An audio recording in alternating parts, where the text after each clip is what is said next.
Tá difícil encontrar o profissional certo para a sua empresa? Precisa de alguém detalhista para aquela vaga no financeiro? Quem sabe um criativo para o marketing? Ou ainda, alguém focado em resultados? A Fortus RH utiliza técnicas de seleção e processos estruturados, realizando entrevistas, aplicando provas e testes específicos. Tudo isso para buscar a pessoa certa para a vaga certa. Fortus RH. Conectar pessoas é o nosso forte.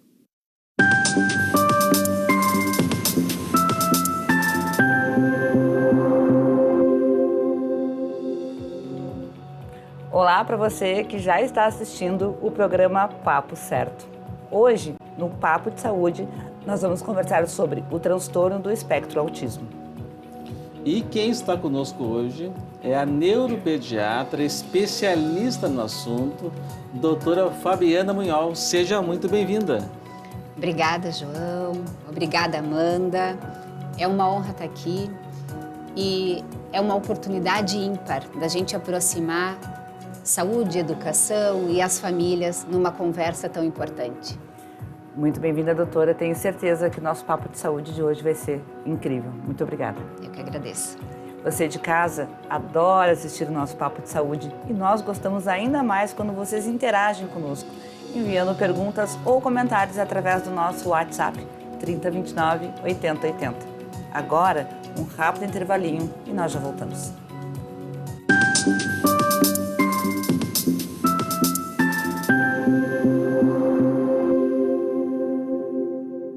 Você já parou para pensar que a sua empresa pode estar pagando impostos a mais? O nosso sistema tributário é bem complexo e é comum as empresas pagarem mais do que o devido. Saiba que é possível recuperar os valores dos últimos 5 anos e reforçar o seu caixa. A Fortus Tax é especialista no assunto e já ajudou muitas empresas nos seus 18 anos de atuação. E o mais importante, você só paga pelo serviço depois que o dinheiro estiver na sua conta. Fortus Tax. Pagar o justo é o nosso forte.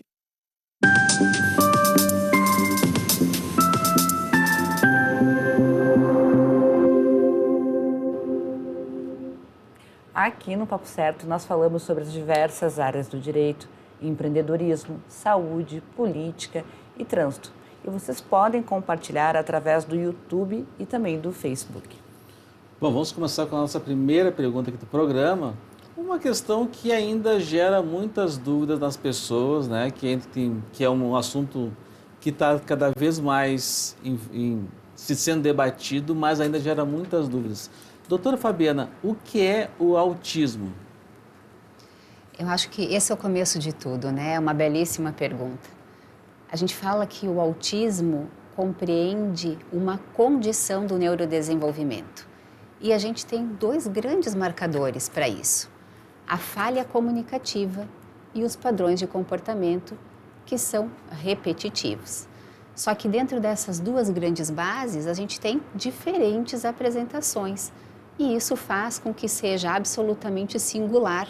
E a gente poderia até falar sobre autismos no plural. Eu estava até pesquisando um pouco no programa que tem muitas pessoas famosas que têm autismo. Estava vendo agora a atriz Letícia Sabatella, fala que Isaac Newton, Einstein também tinha algum nível de autismo, Anthony Hopkins também parece que tem autismo. E como é que é? Tu vê assim que o autismo é uma doença? E como é que, apesar do autismo, a pessoa consegue ter uma vida normal e até, em muitos casos, muito sucesso? Isso é tão importante a gente abordar, né? Porque quando se teve a primeira descrição de Leo Kanner em 1943, a gente entendia o autismo de uma forma muito diferente do que a gente entende hoje. Então, quanto mais a gente entendeu sobre neurociências, mais nós aprendemos também sobre funcionalidade. E sim, nós podemos ter diferentes apresentações do autismo em níveis de suporte diferentes, por isso a gente fala em nível 1, 2 e 3, mas com indivíduos que variam grandemente entre capacidades cognitivas e capacidades de comunicação. Então, mesmo aqueles que possuem uma necessidade pequena de suporte, que é aquilo que a gente compreende como nível 1, não necessariamente a gente tem uma vida de grandes prejuízos. E isso é que vai fazendo a beleza e a heterogeneidade de se falar sobre transtorno do espectro do autismo. Parece que a gente tem falado cada vez mais sobre esse transtorno, né? Mas os números realmente têm crescido. Doutora, traz esses dados para nós, por gentileza. Sim, Amanda, isso é uma verdade. A gente tem observado que ao longo do tempo, os números de novos casos têm crescido grandemente. Tanto que hoje nós falamos que 1 a cada 36 crianças aos 8 anos já recebem diagnóstico de transtorno do espectro do autismo. E isso, obviamente, também precisa ser considerado em outras idades, né? Aqueles que vão recebendo os diagnósticos ao longo da vida. A Letícia Sabatella ficou sabendo que tinha autismo porque a filha dela foi diagnosticada e a partir do diagnóstico da filha que se descobriu que ela também tinha. Então, até na vida adulta, a gente pode descobrir que tem algum nível de autismo. Sem dúvida nenhuma. Quando se pensa nos critérios para contemplar transtorno do espectro do autismo, esse é um aspecto importante, porque muitas vezes, em momentos muito precoces da nossa vida, a gente tem suspeita, mas a gente não consegue contemplar todas as características. E isso só vai sendo possível à medida em que nós vamos crescendo e a complexidade do meio se torna grande o suficiente para que a gente observe os prejuízos consistentes em determinadas habilidades. Você estava conversando um pouco antes que o autismo ele se apresenta de diferentes formas. Isso dificulta o diagnóstico? Sim, dificulta bastante, principalmente quando a gente está falando de autismo nível 1 de suporte. Muitas vezes eles vão recebendo outros diagnósticos ao longo da vida, ou a gente acaba olhando muito mais para as comorbidades, porque às vezes elas aparecem com uma intensidade maior do que a própria condição de base que é o autismo.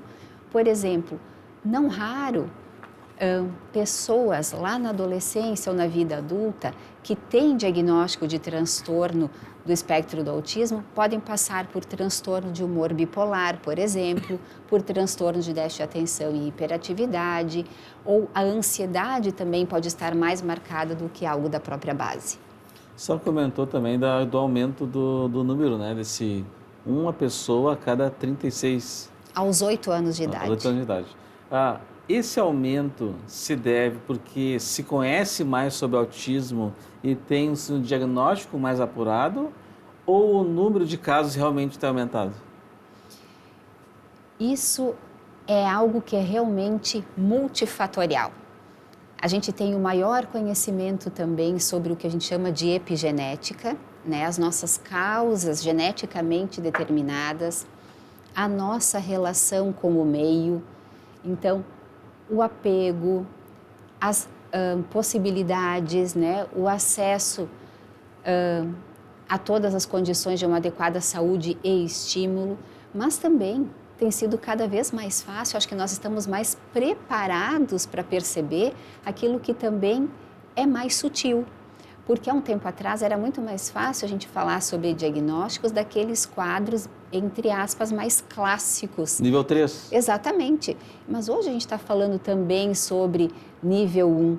Então, é por isso que a gente tem multifatores para a gente pensar nesse número maior de casos. Doutora, tu comentaste que hoje, então, um caso a cada 36 pessoas na idade de 8 anos. Mas tem uma idade mínima para que a gente tenha o laudo, o diagnóstico, enfim?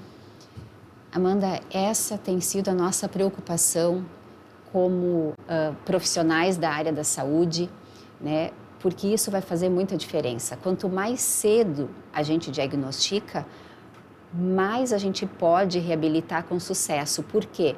Porque o nosso cérebro ele é muito plástico e nos primeiros anos de vida a gente tem grandes janelas de oportunidade de reabilitação dessas funções, né? Então, a própria Sociedade Brasileira de Pediatria já tem preconizado, né, que muito precocemente o próprio pediatra já comece a investigar e fazer uma triagem para sinais do autismo. Mas desde crianças muito pequenas, existem muitos trabalhos na literatura que já falam, né, da capacidade que se tem de avaliar a relação da criança com a sua mãe, a relação da criança com o meio, mas também aqueles sinais que não são muito claros, mas a perda de habilidades já adquiridas. Então, sim, desde muito precocemente a gente já pode fazer diagnóstico, mas nós temos que estar atentos àquelas sutilezas e também à perda de habilidades que já tinham sido conquistadas. Mas assim, a partir de 1 ano, 2 anos, 3 anos, já se consegue fazer o diagnóstico? Já existem muitos dados na literatura que a gente já pode avaliar crianças ainda muito pequenas, antes do 1º ano de vida. Ah, interessante. Bom, doutora, só dessa nossa dificuldade de identificar do diagnóstico, né? Mas como é que a gente pode reconhecer esses marcadores ao longo da vida? Isso é muito importante, porque nós temos falha comunicativa e padrões repetitivos de comportamento que podem aparecer de formas muito distintas em determinadas idades. Por exemplo, na infância, eu consigo observar essas falhas comunicativas de uma forma extremamente clara, porque as crianças, geralmente, elas são mais concretas, elas já se relacionam de formas diferentes com os seus pares e com os adultos. Mas vocês imaginem a gente avaliar falhas comunicativas num adulto que aparentemente é bastante funcional, fala várias línguas, mas na verdade ele não consegue se manter no tópico. Ele tem dificuldade para entender mensagens subliminares, aquilo que é dito nas entrelinhas, que não se relaciona bem no trabalho, que às vezes falta um pouquinho daquele filtro social. Ele pensa em determinada coisa e acaba dando a sua opinião e às vezes não mede as palavras. Nossa, a senhora falando, já estou me lembrando de algumas pessoas que eu acho que têm autismo já. E é por isso que é tão bonito. Porque a gente fala muito nesse diagnóstico na fase inicial, que é importante. Mas na fase adulta a gente acaba talvez não tendo nem procurar, né, uma ajuda porque desconhece, né? Não, e agora, como tu comentaste sobre a atriz Letícia Sabatella, ao observar a filha, ela começou a se entender também. Então, realmente, tu vai avaliando, é muito mais a observação, como tu disseste, né, doutora? Que vai trazendo o diagnóstico mesmo. E muitas vezes, Amanda, esse diagnóstico ele vem por uma absoluta falta de pertencimento social. São pessoas que estão bem colocadas, às vezes, no mercado de trabalho, que se relacionam com as pessoas, mas sentem que não fazem inteiramente parte daquele grupo, que aquilo é muito custoso. E isso vai fazendo com que se tenha essa autocrítica e se busque essa compreensão diagnóstica. Mas é difícil a gente se autoconhecer, a gente leva a vida inteira tentando se autoconhecer, sim, né? Então é difícil a própria pessoa se notar, né?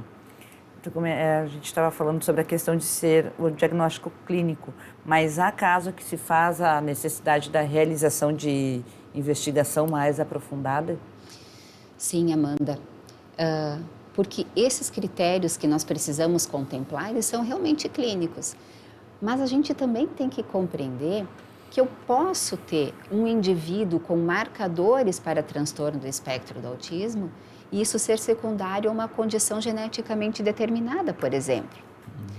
Ou que a gente tenha uma condição metabólica de base, que a gente tenha uma malformação cerebral, que eu tenha uma forma de epilepsia, por exemplo, de descargas elétricas fora do normal, que determinem que eu tenho uma involução da linguagem expressiva, por exemplo.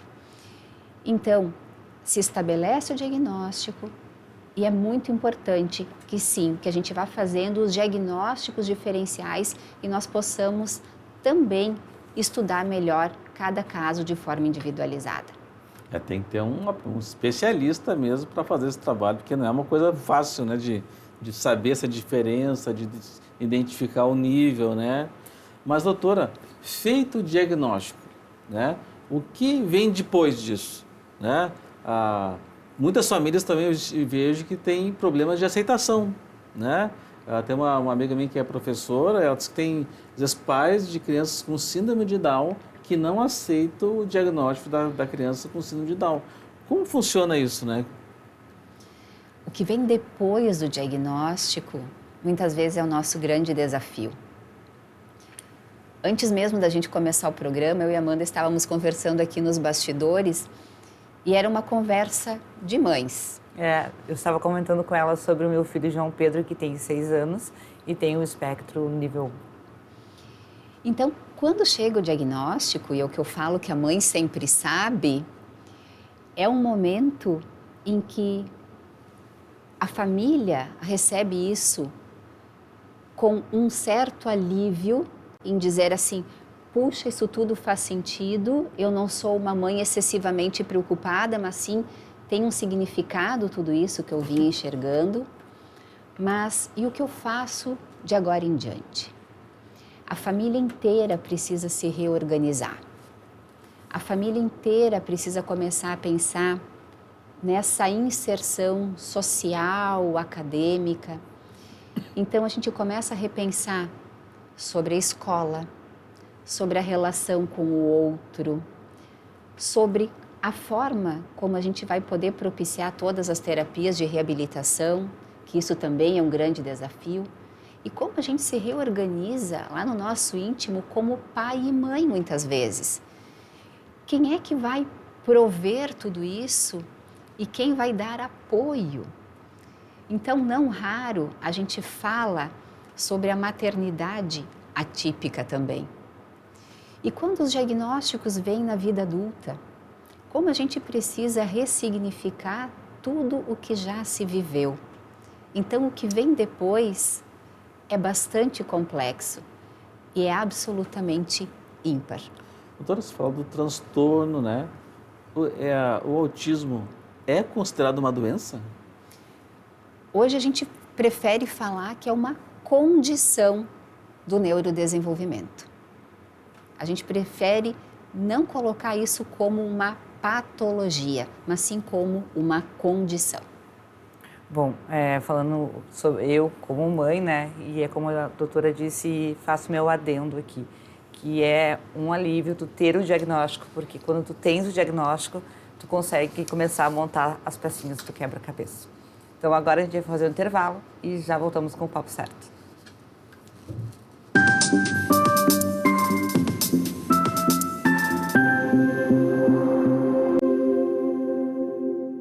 Tal ganhar o prato do seu acompanhante. Com esse app você compra um e ganha um. Simples assim. Vale também para ingressos e hospedagens. De Gramado para o Brasil, o Prime Gourmet traz experiências incríveis para você. Baixe o app grátis e assine quando for usar. Já somos mais de 500 mil aproveitando esse guia gastronômico e turístico. Faça parte desse clube também. Para o cliente, economia e experiências em dobro por um ano. Para o parceiro Prime, clientes selecionados. Uma forma elegante de utilizar descontos. Em tempos de juros altos, margens reduzidas e incertezas, rever estratégias é fundamental para manter o seu negócio competitivo. Esse cenário exige planejamento e organização financeira. Nessas horas, qualquer ajuda é bem-vinda, mas a ajuda de um especialista é necessária. A Fortus Consulting conhece na prática e tem as soluções adequadas para cada situação. Fortus Consulting. Melhorar os seus resultados é o nosso forte.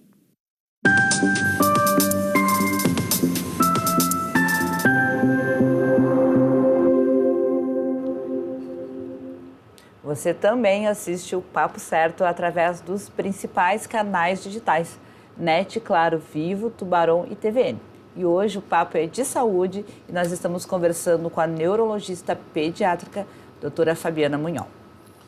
Bom, vamos para a primeira pergunta do bloco, então.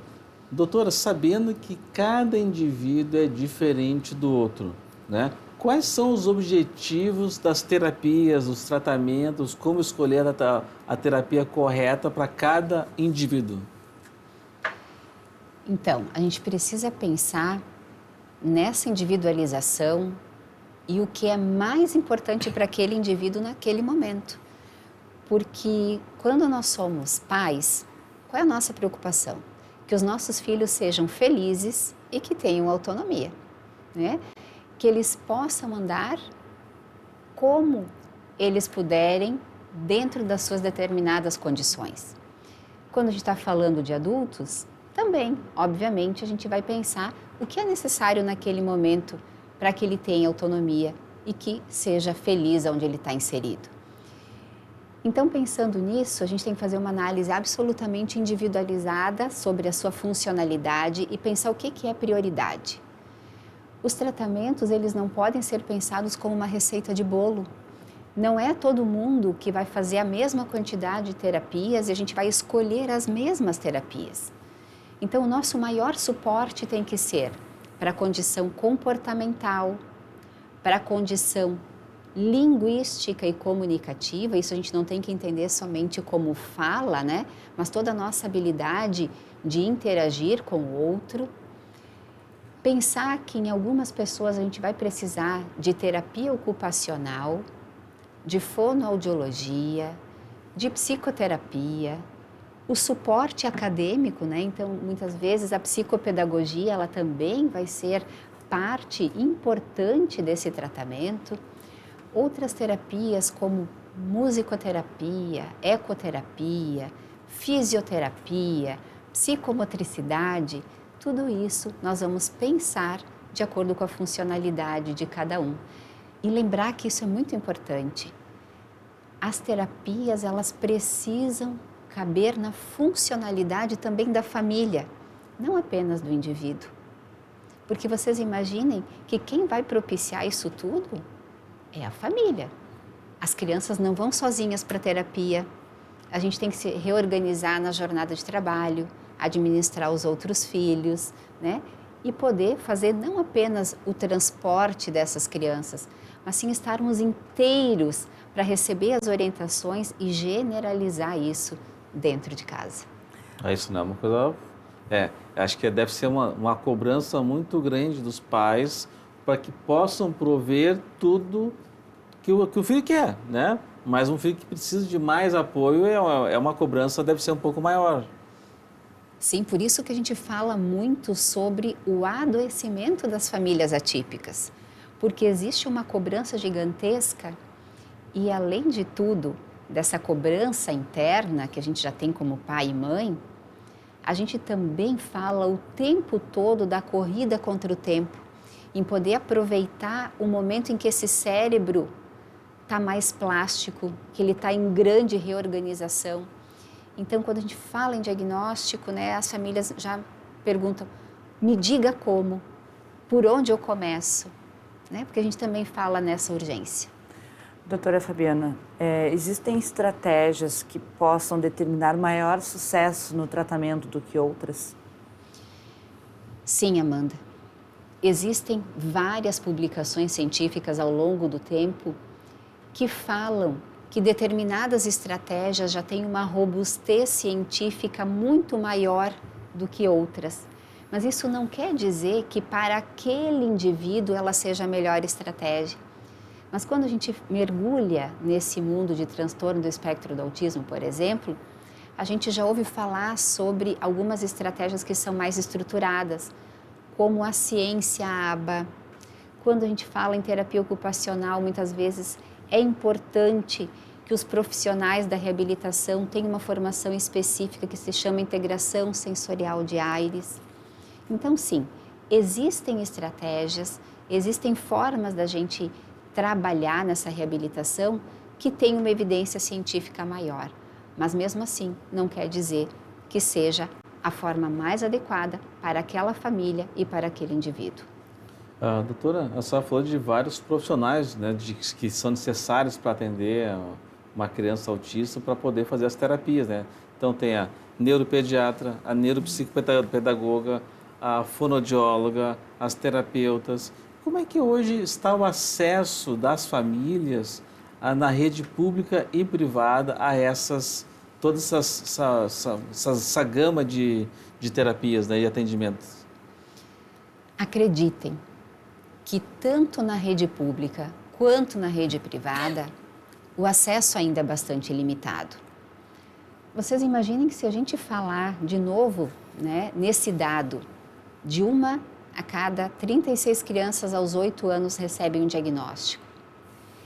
Umas precisam de uma quantidade maior de terapia, porque elas precisam de um nível de suporte maior e outras menor. Mas em nenhum caso a gente está falando que a gente não precisa de terapias. Então vocês imaginem na escassez de profissionais preparados para atender essas crianças, para poder fazer a reabilitação.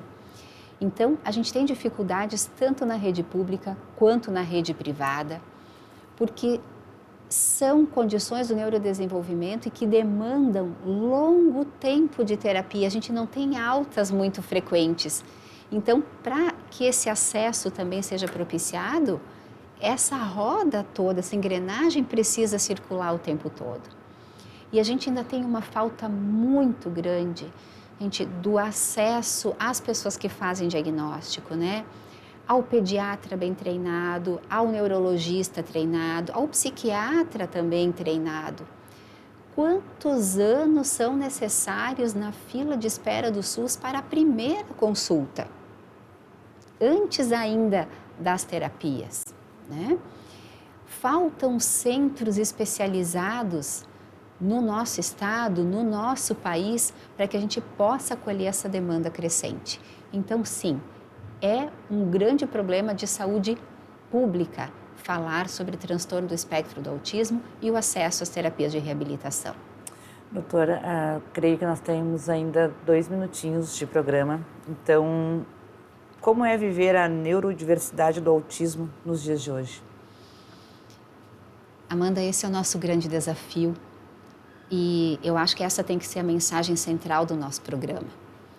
Pensar que a gente está lidando com uma complexidade gigantesca e não apenas deste indivíduo, mas da sua família, da rede de apoio, de toda a nossa rede social também como um todo, e vamos entender essa rede de suporte social como a escola, o mercado de trabalho e o quanto a gente precisa de pessoas empáticas e acolhedoras para que a gente tenha realmente pertencimento desses indivíduos.